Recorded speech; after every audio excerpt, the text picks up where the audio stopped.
Good evening, and welcome to another midweek Revive service. This is Bishop Designate Levi Combs III, and I want to welcome you, and I thank you for joining us tonight.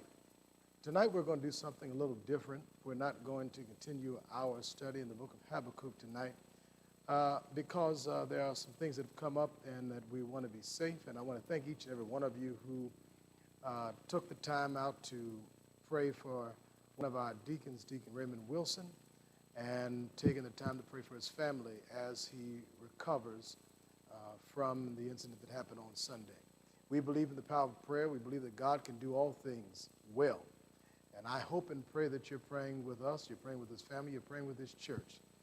So tonight, what we're going to do, I want you to sit back and relax and look at this video presentation as we deal with the layout and the pattern of the Tabernacle of Moses and the 5 sacrifices.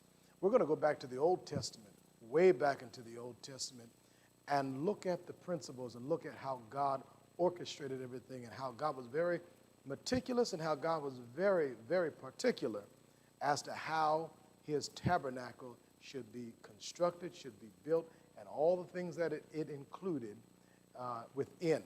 So I hope you enjoyed this as much as I did, and we'll be back after this presentation. Let's take a look.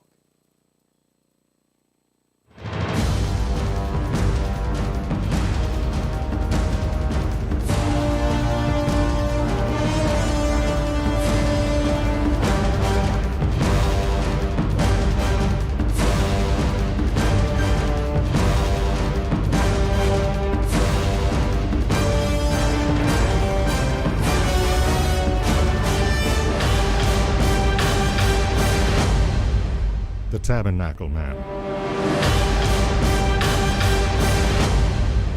teaching biblical principles to a sight and sound generation. 3,500 years ago, the Tabernacle of Moses was the first portable sanctuary for worshiping the Lord.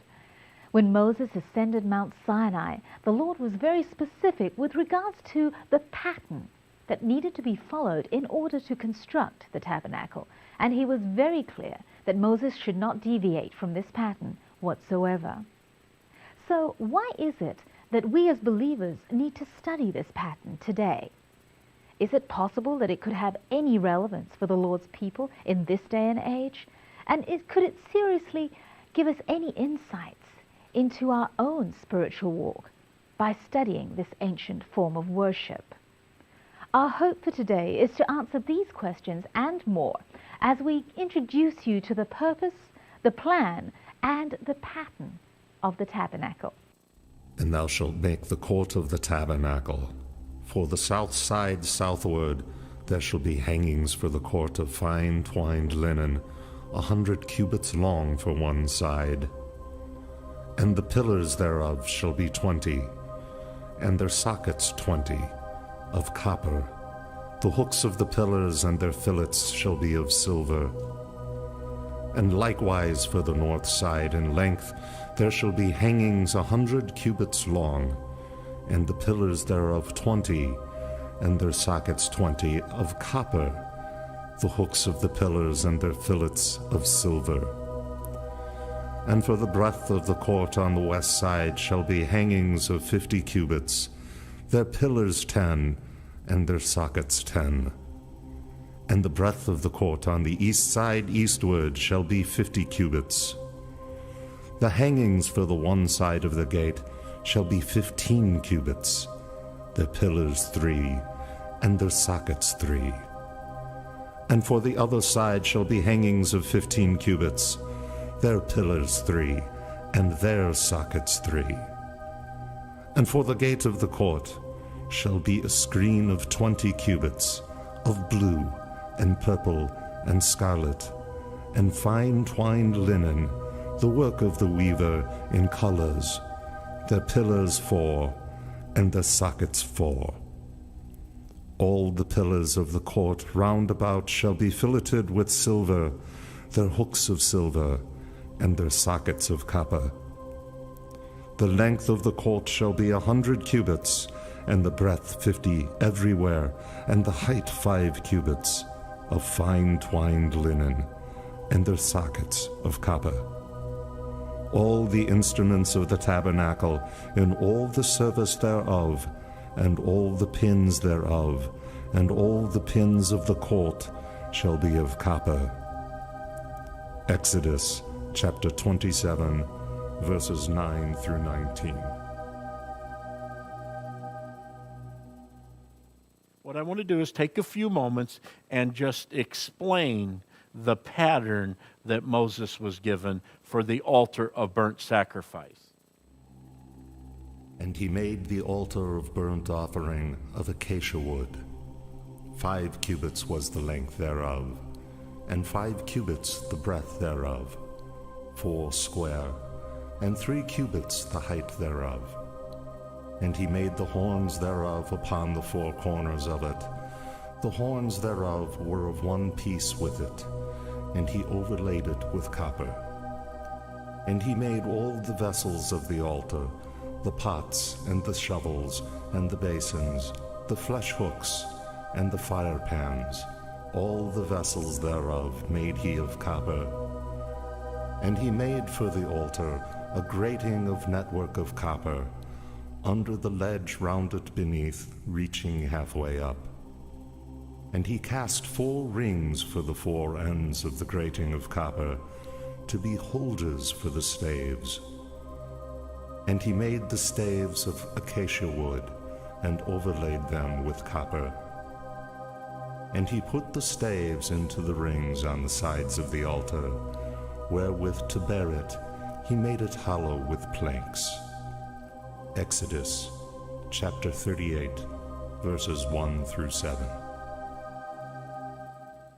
So what we have here is a altar, a grill, if you would say, that is made of acacia wood planks that are covered with hammered copper to protect the wood from burning.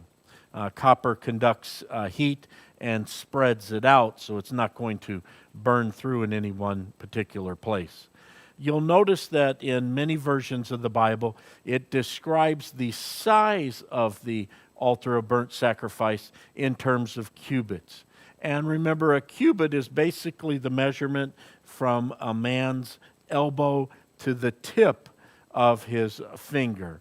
And commonly it's said that a cubit in the Bible represents 18 inches.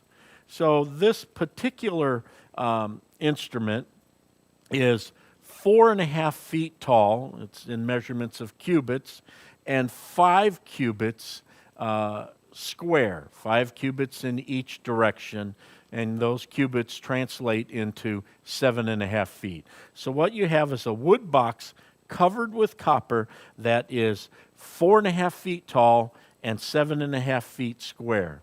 You will notice that there is a rock and dirt ramp. These materials would not have been hewn with hammers or axes or anything.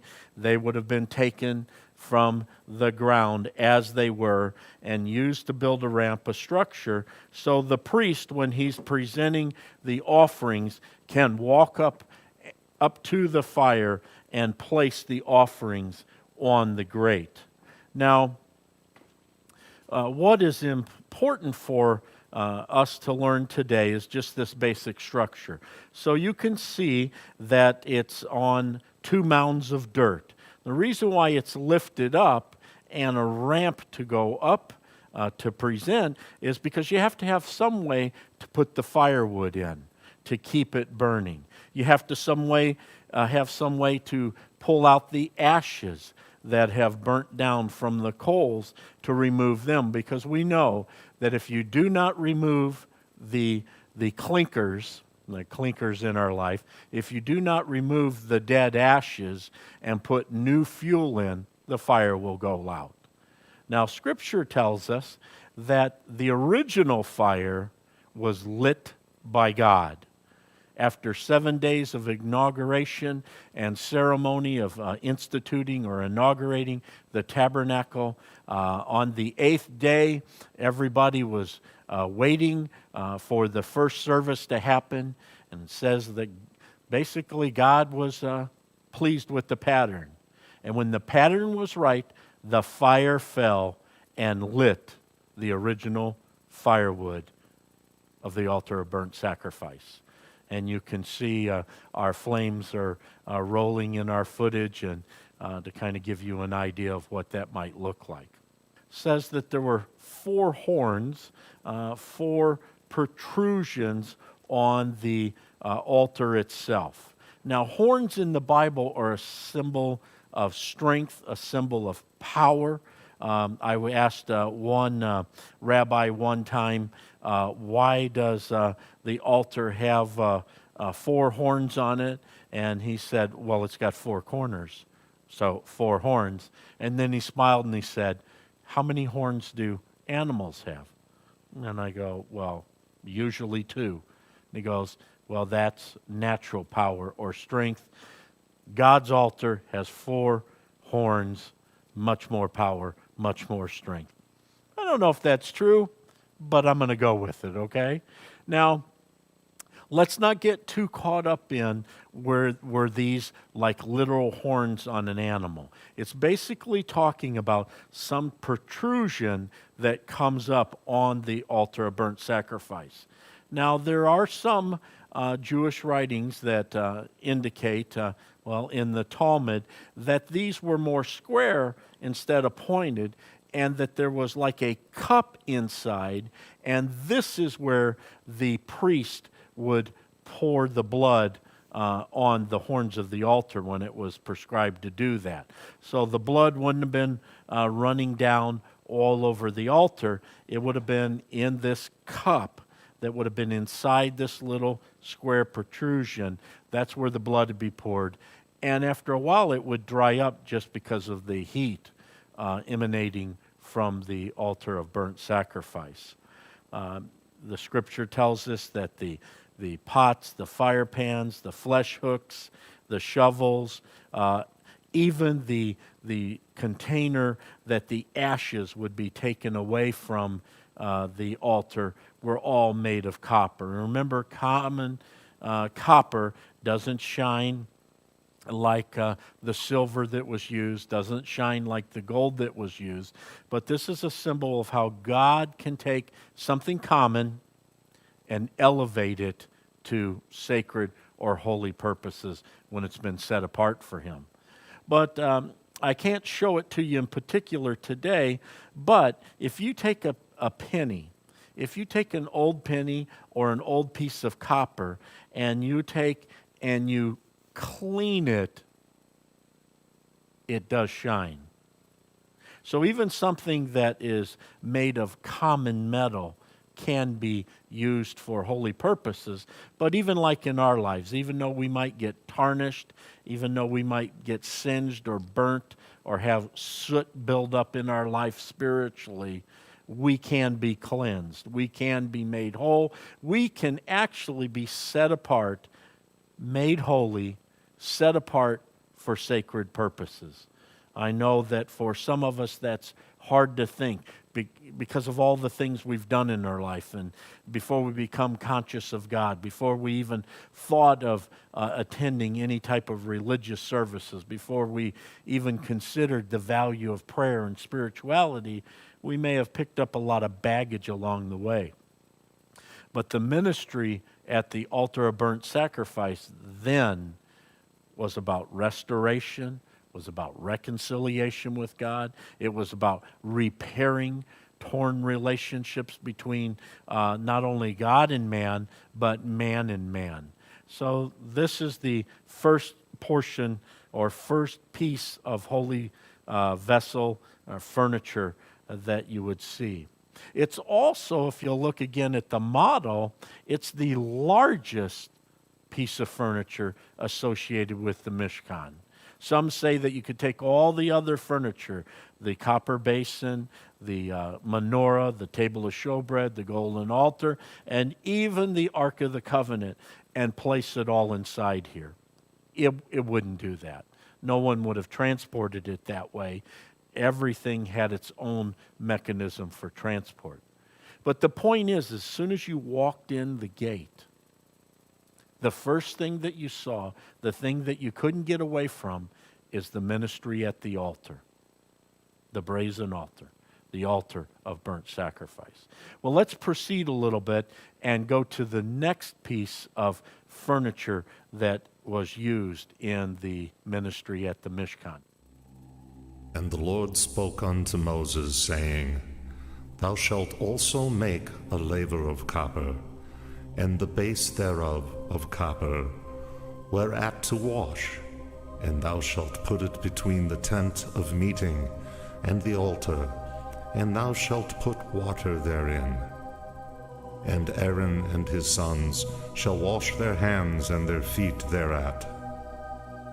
When they go into the tent of meeting, they shall wash with water, that they die not, or when they come near to the altar to minister, to cause an offering made by fire to smoke unto the Lord.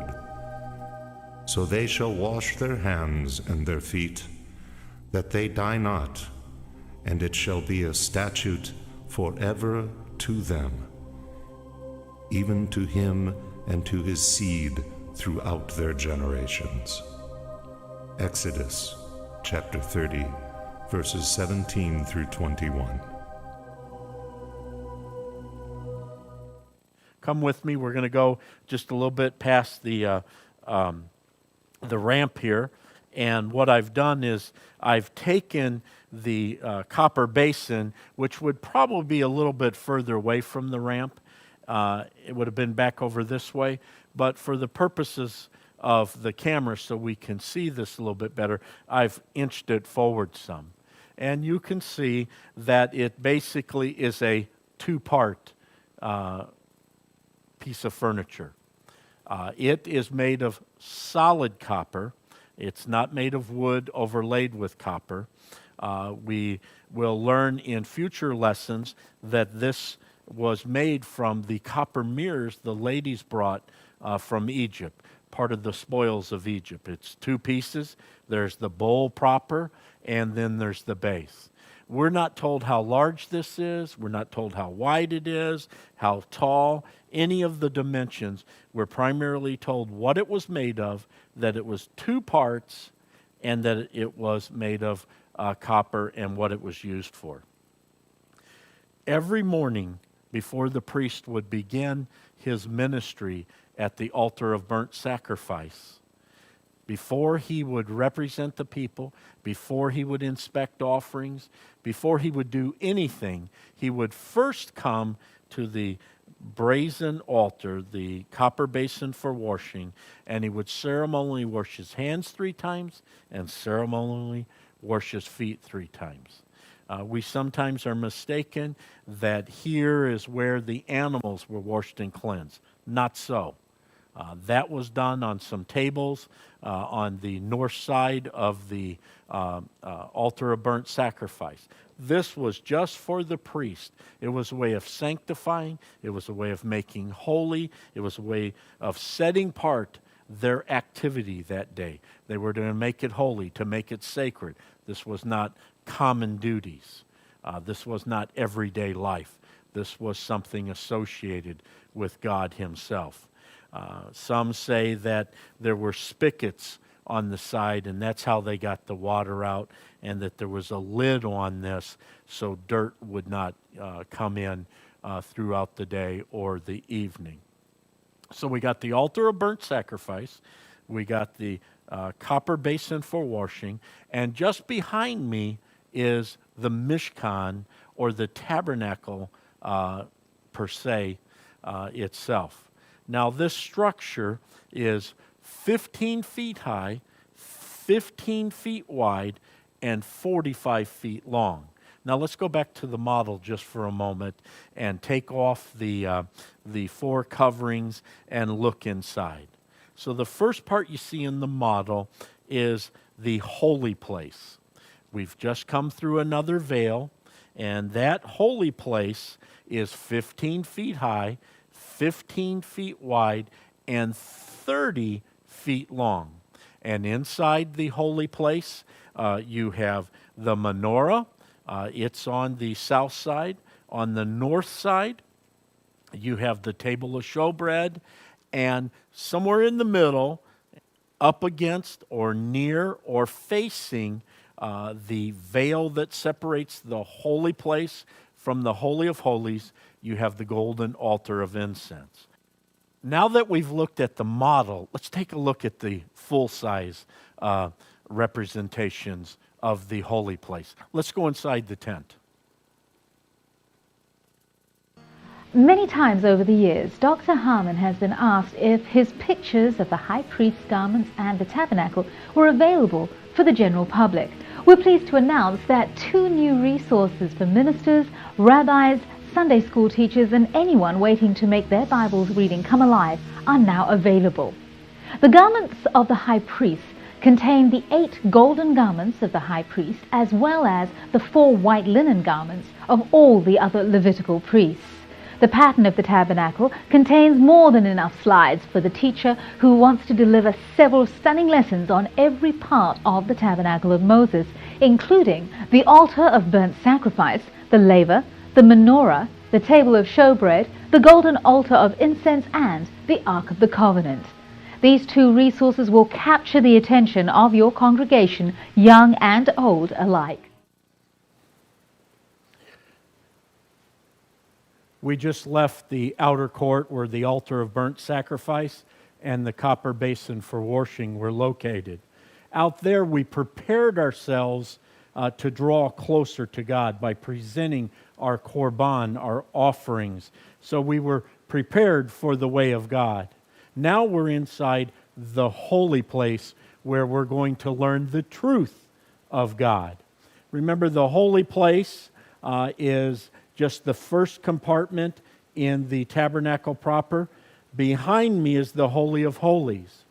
The holy place, the dimensions are 15 foot wide, 15 foot tall, and from this veil to the veil where the 5 golden pillars are would have been 30 feet. Remember, in the Bible, this is usually spoken of as cubits, and a cubit is from the tip of the elbow to the tip of the finger, about 18 inches. So inside the holy place, we're going to learn the truths of God.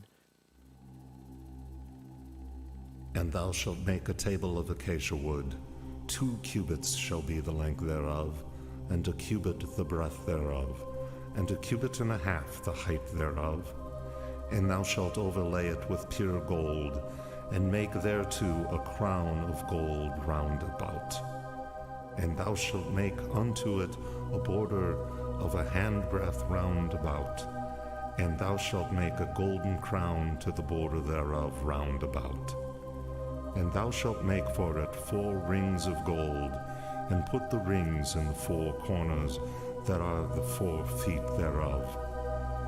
Close by the border shall the rings be, for places of the staves to bear the table. And thou shalt make the staves of acacia wood, and overlay them with gold, that the table may be borne with them. And thou shalt make the dishes thereof, and the pans thereof, and the jars thereof, and the bowls thereof, wherewith to pour out of pure gold shalt thou make them. And thou shalt set upon the table showbread before me alway. Exodus chapter 25, verses 23 through 30. And we will learn that from the table of showbread, where the 12 loaves of bread, one representing each of the 12 tribes, was placed on the table. There was 2 containers with frankincense on top, and this frankincense during the morning prayers would have been burned on the golden altar of incense. And remember, the hot coals that fueled the incense waffling up in the tabernacle, those hot coals came from the altar of burnt sacrifice and no other place, no strange fire, so to speak. So with the table of showbread that was exchanged every Shabbat, every Sabbath, a new 12 was put in, and it represented how God sustained the people from the earth, from the ground, from the seed and the rain and the harvesting. So the truth that we learn from the table of showbread is that God sustains us. To my right is the menorah. Now the menorah was the only source of light within the tabernacle. And thou shalt make a menorah of pure gold. Of beaten work shall the menorah be made, even its base, and its shaft, its cups, its knops, and its flowers shall be of one piece with it. And there shall be 6 branches going out of the sides thereof, 3 branches of the menorah out of the one side thereof, and 3 branches of the menorah out of the other side thereof. 3 cups made like almond blossoms in one branch, a knop and a flower, and 3 cups made like almond blossoms in the other branch, a knop and a flower, so for the 6 branches going out of the menorah. And in the menorah 4 cups made like almond blossoms, the knops thereof, and the flowers thereof. And a knop under 2 branches of one piece with it, and a knop under 2 branches of one piece with it, and a knop under 2 branches of one piece with it, for the 6 branches going out of the menorah. Their knops and their branches shall be of one piece with it, the whole of it one beaten work of pure gold. And thou shalt make the lamps thereof 7, and they shall light the lamps thereof, to give light over against it. And the tongs thereof, and the snuff dishes thereof, shall be of pure gold. Of a talent of pure gold shall it be made, with all these vessels. And see that thou made them after their pattern, which is being shown thee in the mount. Exodus chapter 25, verses 31 through 40. And the menorah had 7 branches. The center branch is sometimes referred to as the servant branch. And inside each of those little lamps would have been olive oil. And that would have produced the fuel for the lamp, for the light. And the wicks would have been made out of linen. Now, where did they get the wicks? The wicks would have been produced from the soiled garments of the high priest. Not the golden garments, but the white linen garment. When that became too torn or worn to be used, it was shredded into strips, and that was used for the wicks of the menorah. Now, then we have the golden altar of incense, sometimes just referred to as the golden altar, and it was standing right in front of the veil separating the holy place from the Holy of Holies. And thou shalt make an altar to burn incense upon. Of acacia wood shalt thou make it. A cubit shall be the length thereof, and a cubit the breadth thereof. 4 square shall it be, and 2 cubits shall be the height thereof. The horns thereof shall be of one piece with it. And thou shalt overlay it with pure gold, the top thereof, and the sides thereof round about, and the horns thereof, and thou shalt make unto it a crown of gold round about. And 2 golden rings shalt thou make for it under the crown thereof, upon the 2 ribs thereof, upon the 2 sides of it shalt thou make them. and they shall be for places for staves, wherewith to bear it. And thou shalt make the staves of acacia wood, and overlay them with gold. And thou shalt put it before the veil that is by the ark of the testimony, before the ark cover that is over the testimony, where I will meet with thee. And Aaron shall burn thereon incense of sweet spices every morning. When he dresseth the lamps, he shall burn it. And when Aaron lighteth the lamps at dusk, he shall burn it, a perpetual incense before the Lord throughout your generations. Ye shall offer no strange incense thereon, nor burnt offering, nor meal offering, and ye shall pour no drink offering thereon. And Aaron shall make atonement upon the horns of it once in the year. With the blood of the sin offering of atonement, once in the year shall he make atonement for it throughout your generations. It is most holy unto the Lord. Exodus chapter 30, verses 1 through 10. Now there are some that say that the golden altar of incense was more toward the front of the holy place, so you would enter into the place of prayer before you acknowledged God sustains you and that God provides direction or light for you. But most say that it was closest to the veil. Now let's look at the dimensions of each of these holy vessels. Now the table of showbread is made out of acacia wood, and the acacia wood is then overlaid with gold. You'll notice that there are 4 rings on it, but the staves or the poles are missing because once it was put in place, just like the golden altar, once it was put in place, the staves were removed. So the table of showbread is 36 inches long, 18 inches wide, and 27 inches high. And you'll notice that there is a crown molding, a rim around it, and that's to keep the bread and the cup and the frankincense and everything from falling off when it's being transported. Bread would have always been on there, of course, exchanged every Sabbath. To my right is the menorah, the only source of light, as we said. Now, the Bible doesn't say how big it was. It does say how much it weighed. We do know that there were 7 branches. We do know that it was fueled by olive oil. We do know the wicks came from the high priest's linen garments once they were no longer being used. There is some talk that the branches wouldn't have been curved, but they would have been straight because of the Hebrew word is more like a reed.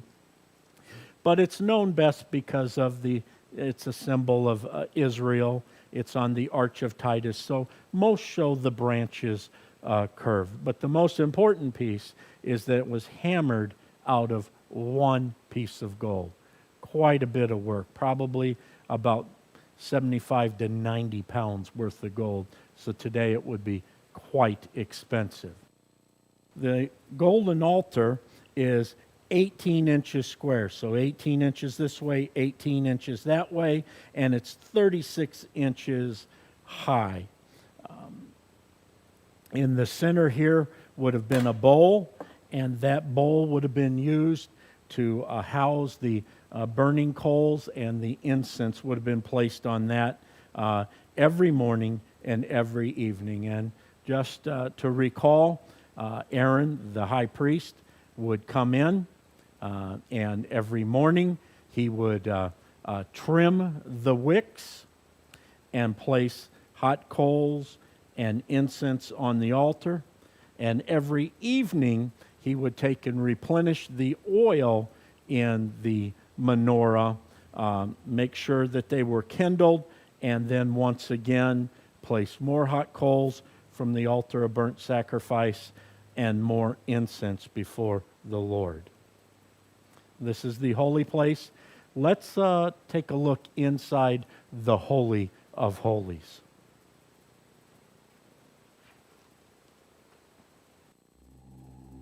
And Bezalel made the ark of acacia wood. 2 cubits and a half was the length of it, and 1 cubit and a half the breadth of it, and 1 cubit and a half the height of it. And he overlaid it with pure gold within and without, and made a crown of gold to it round about. And he cast for it 4 rings of gold. In the 4 feet thereof, even 2 rings on the one side of it, and 2 rings on the other side of it. And he made staves of acacia wood, and overlaid them with gold. And he put the staves into the rings on the side of the ark, to bear the ark. And he made an ark cover of pure gold. 2 cubits and a half was the length thereof, and 1 cubit and a half the breadth thereof. And he made 2 cherubim of gold, of beaten work made he them, at the 2 ends of the ark cover. 1 cherub at the one end, and 1 cherub at the other end.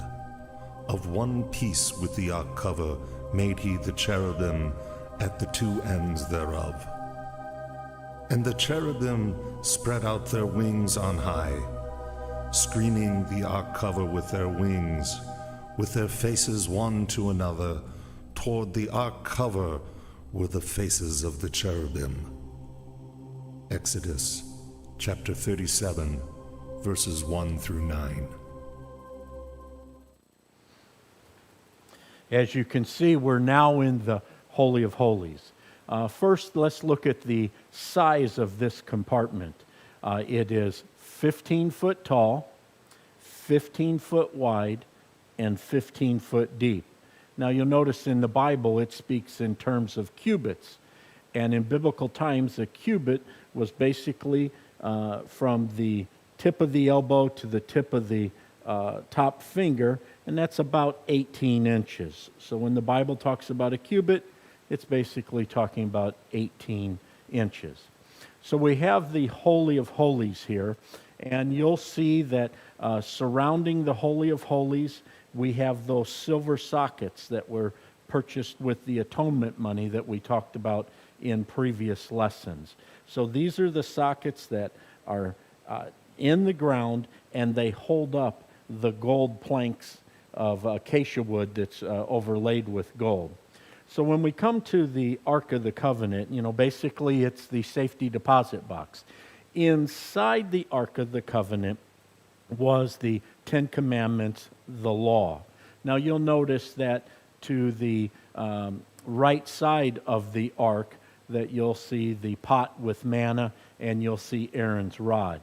I've purposely left it out for a lesson down the road. There is some disagreement as to what was contained in the Ark of the Covenant, how long the various things stayed in there, when it was taken out, what happened with the Ark in general. But for now, we just want to look at the overall Holy of Holies in the Ark of the Covenant. So as far as dimensions, in the Bible it'll give it in cubits, but I'm going to give it to you in inches. First of all, this is the front of the Ark. This is not the side. Often you will see pictures of the Ark of the Covenant, and it'll have the poles going this way. That's incorrect when you look at the Hebrew. The side of the Ark is this side and that side. This is the front, this is the rear. So that's why the poles are going this way toward you. So the Ark is 45 inches wide, 27 inches deep, and 27 inches high. Now, many believe that the cherubs, the 2 cherubs on top of the mercy seat, were about 28 inches high. In some commentaries, it'll talk about hand breadths and different things as a measurement. We're not sure exactly what these cherubs look like. There's a lot of speculation, a lot of different theories and understandings. When we focus on the Ark of the Covenant and that lesson in particular, we'll go into much more detail. So we've got 45 inches by 27 inches and 27 inches high, and probably about 28 inches for the cherubs. You'll notice that I have the acacia wood poles overlaid with gold, and they are in the Ark of the Covenant. Scripture is specific in that the poles were never taken out of the Ark of the Covenant, out of the golden altar of incense, out of the table of showbread, out of the altar of burnt sacrifice. Those staves or poles were removed once the article was in place. But the Ark of the Covenant, the poles remained. Once again, when we get to the detailed lesson, we'll speak about that. So I want to talk about just a few things to help you understand this overall view of the tabernacle. Actually, the Ark of the Covenant could be considered two holy vessels or two pieces of furniture. The box-like structure on the bottom is actually the ark, the container, the box that kept the covenant of the Lord, God's contract between himself and man. This top portion here was called the mercy seat, and this is where the high priest, once a year on the Day of Atonement, would sprinkle the blood 7 times. We'll look at that in more detail at another time. So this part here could be considered the Ark of the Covenant, and then the second piece, the lid or the mercy seat. Now the mercy seat would have been able to be lifted off by a couple of men, and you would have seen the contents of the box. So here we have it, the Ark of the Covenant. Now you'll notice that this one looks different than the one that you're most familiar with. Most are familiar with the Ark from the Indiana Jones movie of the 80s, and you can see a picture of that, that replica on your screen right now. That ark really isn't to biblical dimensions, but it's the one that's most familiar with people. So just keep in mind that the Ark of the Covenant was the only piece of furniture, the only holy vessel inside the Holy of Holies. It was made of acacia wood, just like some of the other furniture, and it was overlaid with gold. The poles were acacia wood overlaid with gold. Thank you so much for sharing this time with us. Truth of the matter is you could have been somewhere else watching something else, but instead you chose to be with us, and for that we are so grateful. Our goal here at Kohanim Ministry is to present biblical principles to a sight and sound generation.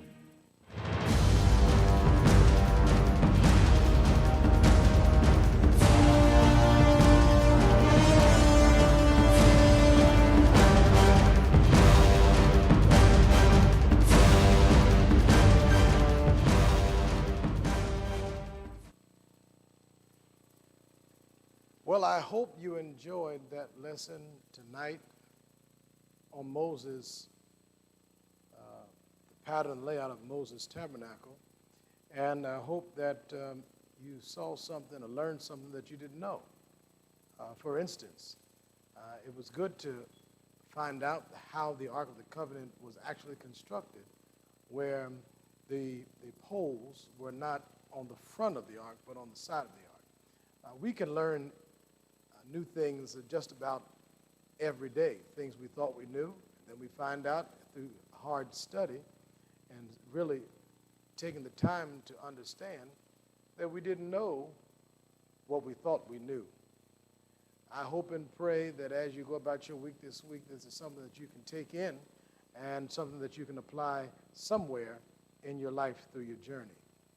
Before we go tonight, I want you to say a special prayer once again for Deacon Raymond Wilson, say a special prayer for all those who are sick on our sick and shut-in list, all those families who are dealing with bereavements, and say a special prayer for you that God will continue to bless you and to keep you in perfect peace. In a moment, you're going to receive information about our upcoming consecration service. Don't forget, this month is Breast Cancer Awareness Month, so try to do something in honor of those survivors and those we lost during the month, those who we lost from breast cancer. May God bless you, and heaven continues to shine upon you is my prayer. Good night, and we'll see you on Sunday.